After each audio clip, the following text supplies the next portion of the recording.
آپ دیکھ رہے ہیں سینٹرل ایشیا نیوز۔ آج کے اہم خبروں کے ساتھ میں ہوں Haider Syed. Government girls elementary school 65 GD یارے والا ساہیوال میں سالانہ امتحان کے نتائج کا اعلان۔ تقریب میں مہمان خصوصی ڈپٹی DEO اور اسسٹنٹ ایجوکیشن آفیسر تھیں۔ ہمارے نمائندہ ثاقب سیال کی خبر کے مطابق government girls elementary school 65 GD یارے والا میں سالانہ امتحانات کے نتائج کی تقریب منعقد کی گئی۔ تقریب کی مہمان خصوصی ڈپٹی DEO رانیہ نذیر اور assistant education officer Amna Qandeel مرکز نورشاہ تھی۔ تقریب کا آغاز تلاوت قرآن پاک سے ہوا۔ طالبات نے حمد و ثنا پیش کی۔ تقریب میں بچوں نے اپنے فن کا مظاہرہ بھی پیش کیا جسے شائقین نے پسند کیا۔ مہمان خصوصی نے پوزیشن ہولڈر طالبات میں انعامات تقسیم کیے۔ اس موقع پر والدین اور اسکول انتظامیہ کو بھی مبارکباد پیش کی اور ان کی حوصلہ افزائی بھی کی۔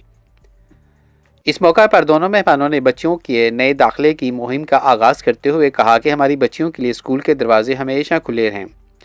نئی آنے والی طالبات کو خوش آمدید کہتے ہیں۔ بچیوں میں مفت کتب اور وردیاں بھی تقسیم کی گئیں۔ اس موقع پر شجرکاری مہم کا تحت مہمان گرامی نے پودے بھی لگائے۔ تقریب میں بڑی تعداد میں بچیوں کی ماؤں نے بھی شرکت کی۔